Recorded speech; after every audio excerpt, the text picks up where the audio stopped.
Hello and welcome to the Startline podcast with me, Beth Espy. This is where we get behind the scenes with road racers, from signing up for events and prepping their bikes to finding the funds and making the dream a reality. We're going to follow riders all with one goal in sight: to line up at the Manx Grand Prix in 2026. Thank you so much for downloading this episode of Startline. And again, as we know, we're going to speak to somebody who is hoping to be at MGP 2026. So this isn't the first time that Israel Gillette has put forward an expression of interest. His journey has taken him to many parts of the world. It's a truly captivating story. Let's meet him now. Currently living in northern Romania, a village called Durska, up along Ukrainian frontier. I've been a racer kind of all my life, but I returned to racing in 2017 with the goal of reaching the Manx Grand Prix. It's been a long road, let's say. Yeah, been quite the journey, hasn't it? Just tell us how you've ended up in Romania, first of all. My father came here in 1990, right after they'd gotten rid of Ceausescu, and then he brought our family over here. I think it was 93. I was 13 years old or something. You know, we spent the summer here, and Dad ended up buying a farm here in northern Romania. I didn't return to Romania till 2000. I guess it was 2009. I did a transcontinental motorcycle trip from England and Scotland and rode to Romania. And since then, I've been here pretty regularly. I'd say I've been here spent as much time here as I have in the States. So, and I like it here. It's home. It's home. So just tell us then, obviously you talked about sort of starting racing back in 2017-ish, but where did the whole bike thing come from? Is that something you grew up with? Well, Dad was out of the country a lot. I kind of left the family business and he was over here, and I managed to get myself a motorcycle when I was 16 years old. Because basically he would have forbidden it. So I've got a bike, first bike, 600cc water cooled job that I probably had no business being on, but that was the first bike. Been riding ever since. Tried my hand in the early 2000s at racing, and I was okay at it for the novice class, but I still had a lot to learn about riding. But when I returned to racing in 2017, I was straight away expert level quick, and that first year I was a novice, but in 2018 I was right away to expert. My progression was pretty rapid. And you have been over to the Isle of Man before. You've raced at the Southern 100, and I will talk a little bit more about the MGP in just a moment. But when you came over then, I was able to talk to you for another podcast that I do with Manx Radio Motorsport, and the focus was very much on your four-legged friend who was going around with you. Just tell us a little bit about that and the background to that. At the time, I was there with the Southern 100 2023, the unfortunate year where it was abandoned. Dandy was the second dog that I'd ridden motorcycles with. Daisy had been the first, and Daisy was a really well-traveled dog, and she made it to 49 of the United States and over 40 countries on 5 continents. And she was the first moto mutt. She got started riding bikes a little late in life, so I had a speed riding by myself, and then I had a speed when I had Daisy with me out exploring. The passing of Daisy was kind of the impetus of me returning to motorcycle racing. And I'm here on the second floor of the house, and I'm looking down at her gravestone right below me. And she's buried where she most loves to sit and watch the sunsets. And it was a difficult thing for me. I wasn't here in Romania when she passed. I had to rush back to the States and collect a shipping container load of bikes, which it would have been ruinous for me had I lost those. So I think I was in Nevada, up near the Salt Flats when I got news of her passing, and it was a really crushing thing for me because she'd been my best friend for 15 years. And well, what am I going to do next? Well, I'm going to race in the Manx Grand Prix. Bought a SD650, race prepped just shortly thereafter, and went back to racing. After Daisy, the lady that ran the animal shelter is familiar with the Daisy story contacted me and said, "Hey, we've got a border collie here. Maybe you're interested in him. Come see him. He's on a hold right now, but if you want him, he's yours." So, I got there and Dandy, about fully grown, not quite. And he had some dingleberries in his tail. And I thought, well, he's a smart dog, but I was a little bit timid. And I thought, you know what? I can see you're smart. I'll give you a shot. And then a couple of days later, after I'd let him kind of settle into being around me, I took him for his first motorcycle ride to see if he could do it. Yeah, he really got to be the best motorcycle dog in the world. He had loads of skill. I didn't have another speed when I was out riding with him, and without him, basically, the only speed I was going faster is if I was racing. So, he could hang with me on road, off road, whatever speed I wanted to go, he was fine with.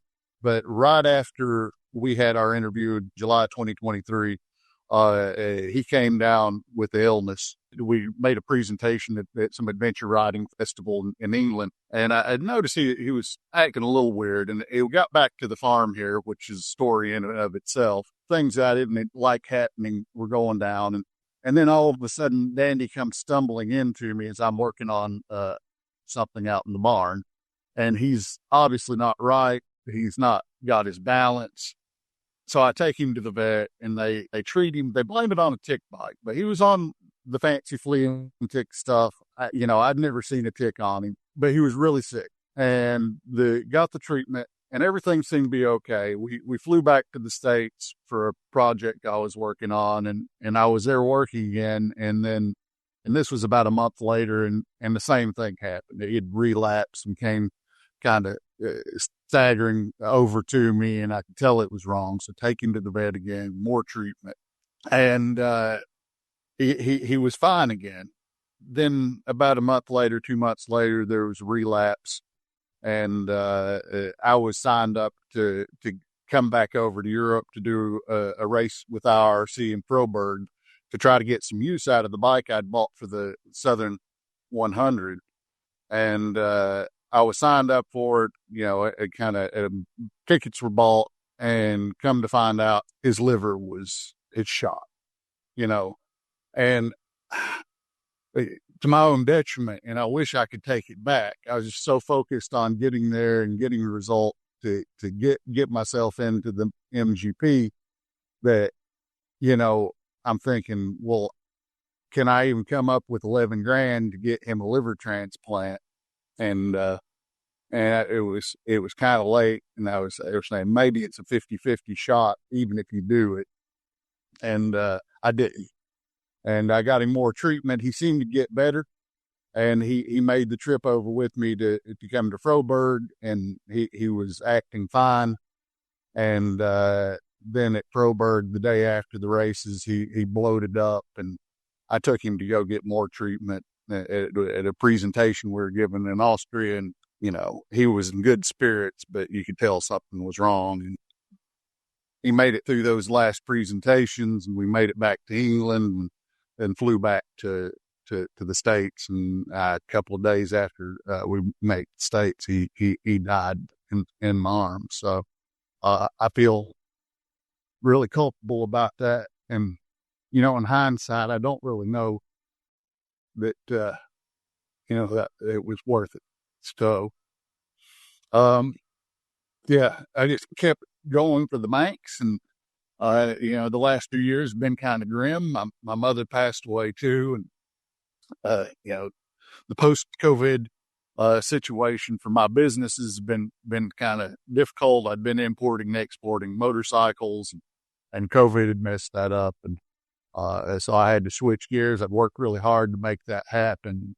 So I've been working as a carpenter, and I'm quite good at it. So I got a lot of skill, and I can find jobs, but it makes it difficult because I'm not real well established anywhere with the shop and things like that. So I'm running around with vans, with my contractor tools, and I can do quite a lot with that. But it makes it economic viabilities always on shaky ground. And but I've managed to get through the last 2 years and get some results. Got my best result in the Daytona 200 last year, and showed good against some XTT racers or XTT racer, and wasn't too far off. Sam West was only a couple of positions ahead of me, and getting to race with the likes of Michael Dunlop and Peter Hickman, and the factory Ducati. See Paolo Ciabatti sitting out on the pit wall. It's kind of special. Things came together when they needed to for that to happen.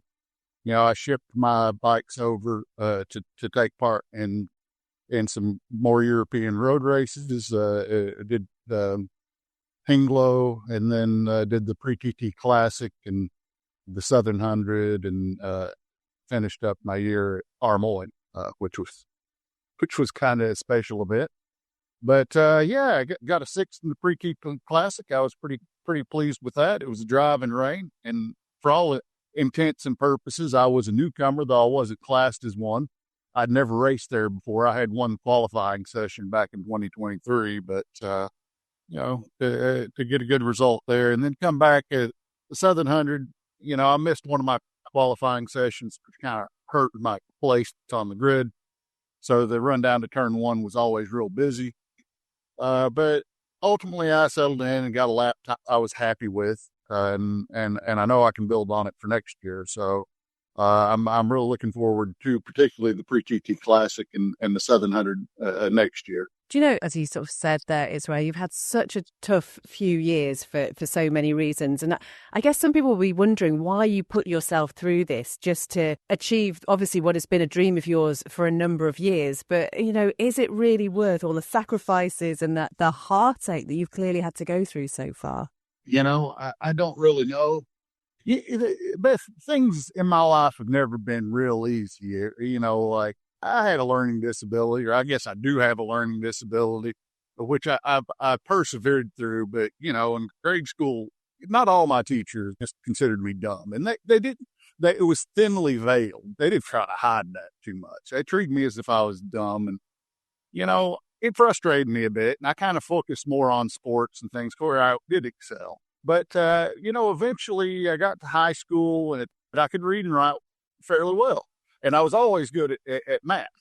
So there was kind of a glimmer of hope in high school that I wasn't quite as dumb as I was being made out to be. And, ultimately I ended up studying economics. I graduated with honors from university. And, and I've never really used it that much, like I've never had a proper job. I mean, I started my import-export business. Yeah, I was learning, using the stuff I'd learned. But I just kind of did it to say, to heck with you guys. I can do this.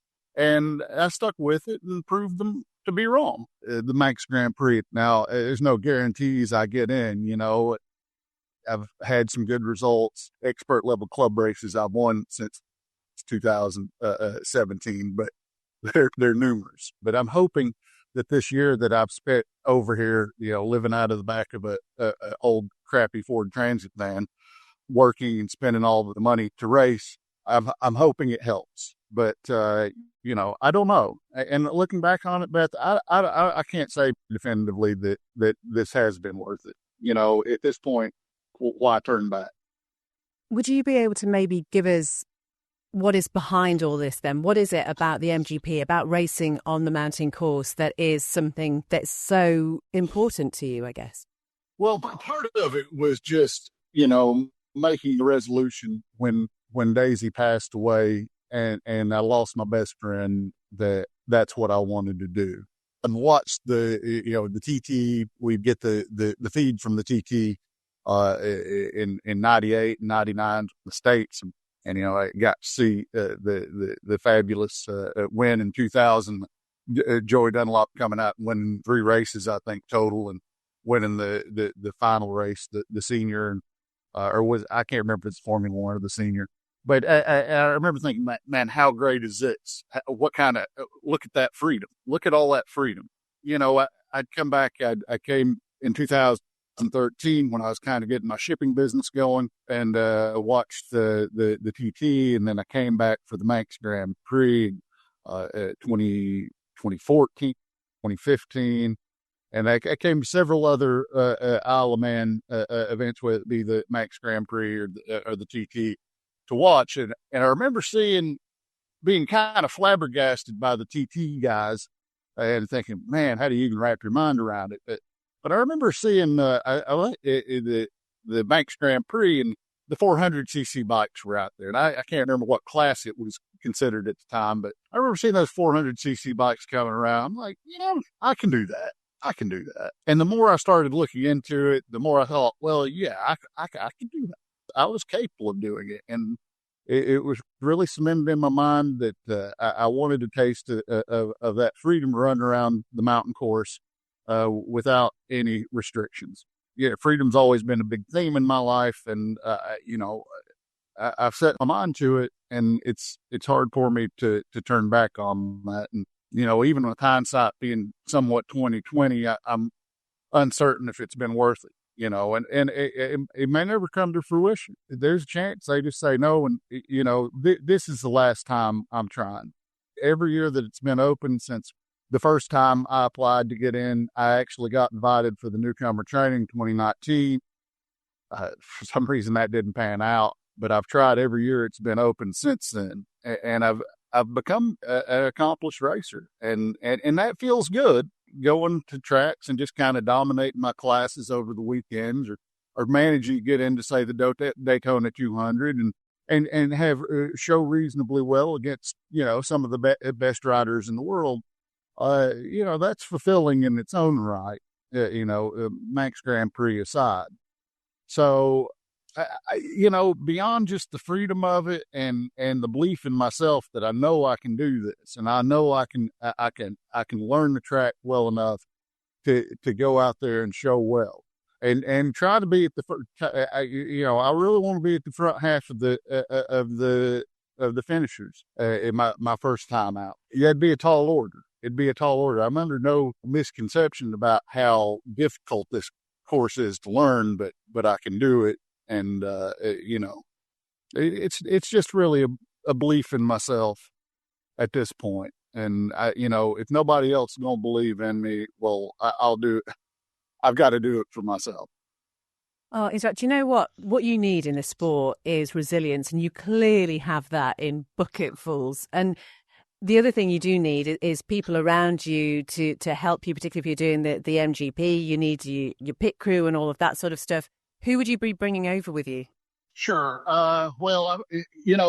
Craig Randall is the guy who this year he wasn't at Hanglow, which Hanglow was in itself I showed up the day that people were moving in, and there was questions about my insurance. I had to get some new insurance. I missed first qualifying, got the insurance, managed to get into major races, and it's high level of work, but I was doing that on my own, pretty much. My buddy Mike Mace and Gary Johnson came over and helped a little bit, but for all intents and purposes, I was doing it on my own. But after that, my buddy Craig Randall showed up at all the other rounds. The story with Craig's kind of funny. I met him at Daytona. He'd been their professional mechanic for the Pro Supercross race, which transpired just previous to the Daytona 200. It was our dogs met, and he came over and started asking, "Hey, do you need some help in the pits?" And I had a pit crew for 200 that year, but he came in and gave us a real professional mechanic. That year's pit stop, that was not this year's Daytona 200. That was the year before, 2024 Daytona 200. And we had the best privateer pit stops of anyone. He added that professionalism that is really helpful in the pit stops and just in general. I really appreciate any help I get from folks. And I had some really talented, but they were pro mechanics, working. So Craig, he came over for all the rounds after Hinglow. So he was there for the Pre-TT Classic, the Southern 100, and then Armoy. And he was kind of a do-it-all. I had some other people coming in and lending a hand, but basically it was myself and Craig going after it, and Craig just takes care of it. But I had two other people for the Manx Grand Prix. They say if I'm in, they'll be here. DDA, my buddy, who's also been on my pit crew at Daytona a couple of years, and big racer, and in his own right, and a supporter of mine, help support Moto Mutt's International, Team Moto Mutt International's racing this year. I really appreciate that. And Matt Crabtree has been on the pit crews as well, and he says he'll come over. We'll see. He's a busy guy. He owns a kind of big business, and I don't know if he'd be up for it or not, but he says he is. Yeah, but the linchpin though of the whole thing would be Craig. And then I've got people on the aisle that are interested in helping too. If not hands on, then supporting some monetarily. My buddy Ronnie Russell, who I think one time had the lap record for the Manx Grand Prix, he helped some this year, and he'll help for the Manx Grand Prix next year. There's a few people, but anyway, there's things to be arranged, but if I can get in, they'll be arranged. Wow. Honestly, there's so much to think about, isn't there? Particularly when you're sort of traveling all over the place. Because I know you were staying, actually, sort of almost living temporarily on the island for some time, weren't you? Yeah.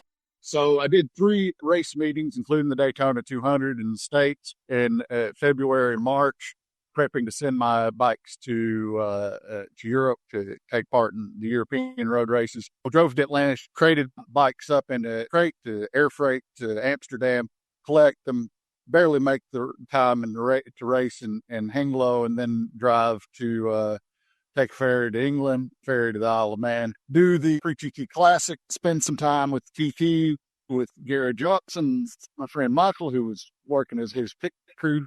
Then I flew to Romania, picked up some tools, took care of some business here on the farm, and then drove back with my new dog, Duke. And we drove via Ukraine to Hook of Holland, and took another ferry, drove across England again, then ferried to the Isle of Man.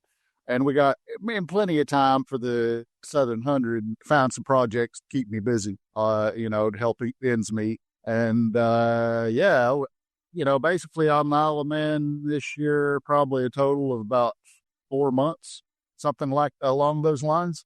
It wasn't quite the lap of luxury, but, when I'd start smelling bad, I'd take a hotel room. Do you know what? We obviously have everything crossed for you that you're going to get the news that you really want this time, Israel. Where can people follow you on social media, keep up to date with how you and Duke are doing? Has Duke proved himself to be a bit of a bike dog as well? Well, yeah, he's got some skill for it. With that said, he's got some aptitude for it. Now, is he going to live up to dandy type standards? How could he? I seriously doubt that. But I think he's better at it than Daisy had been. So he needs some more training with it. And we'll see how that goes. And along those lines, my social media presence is somewhat limited to Moto Mutt International, and that'd be on YouTube and Instagram. Amazing. And just finally, what does Christmas look like for you?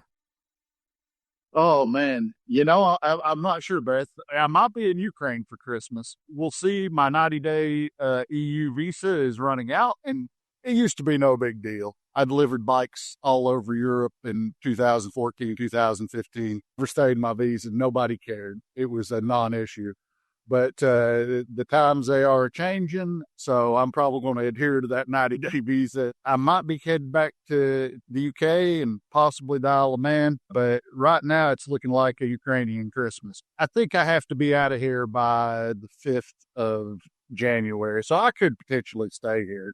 It's uncertain. And, I forgot to mention that. In addition to Moto Mutt International, I had a blog that kind of detailed my trips, like riding solo to Argentina and Chile, things like that. It's called Two Wheels, Future Uncertain. That's more solo stuff, not so much riding with the dogs, but, maybe check that out as well. But just as that title implies, my future's a little bit uncertain. Israel, it's been amazing talking to you. All the very best for Christmas and the new year. And as I say, we really hope to see you over here racing next year. Yeah, well, if for nothing else, I'm definitely going to be there for the Pre-TT Classic, and the Southern 100. It's been a long time since an American's been on the podium, any podium on the Isle of Man, and I think it's within the realm of possibility that I rectify that. So Merry Christmas to you, Beth, and all the people listening out there. Appreciate your support. Karun Fericit, that's Romanian for Merry Christmas. Israel Gillette with one of the most poignant blog titles I've ever heard. And just after we recorded the podcast, Israel wanted to make sure he mentioned some other people who've really been instrumental in his journey so far. Also on the Isle of Man, Merv helped me. It lives up in Auckland and kind of put me up a bit and helped in the pits. Back over to North America, there's a Kiwi transplant, Grant Spence, who tossed some money my way for both the Daytona 200 and some of my European rounds, and I really appreciate that. But, Beth, we wouldn't even be having this conversation right now about me getting into the Manx Grand Prix were it not for my cousin Jim Burkhart, who sponsored me at Fabulous Ducati V2. I did all right with the SV650, but the V2 was a game changer, I went from sporadically winning races to winning races constantly, and I'd have never been national level fast on the SV, whereas the Ducati I could be. So I really appreciate my cousin, my friend, Jim Burkhart. Israel Gillette. And once again, doesn't it prove just how many people it takes to get any rider to a start line? Do follow Israel on social media. His links are all on the podcast post. And also he shared some incredible photographs with me as well. So I'll post those for you to have a look at.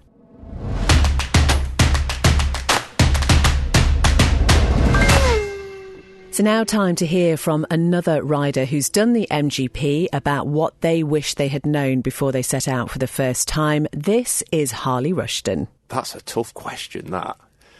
One thing I'd wish I'd known. Doesn't matter how much you think it won't consume your entire life, believe me, it consumes your entire life for 3 to 4 months around the Manx Grand Prix in August. I thought I've got the right people alongside me. I've got the bikes there, they're all built, ready to go. And I went, it'd be fine. People said, no, your world will become the Manx Grand Prix in the Isle of Man. And I'm like, no, it won't. Trust me, it does. Harley Rushton and what he wished he'd known before he set out for the MGP for the first time. You can find Harley's social media links on the podcast page, so please do give him a follow.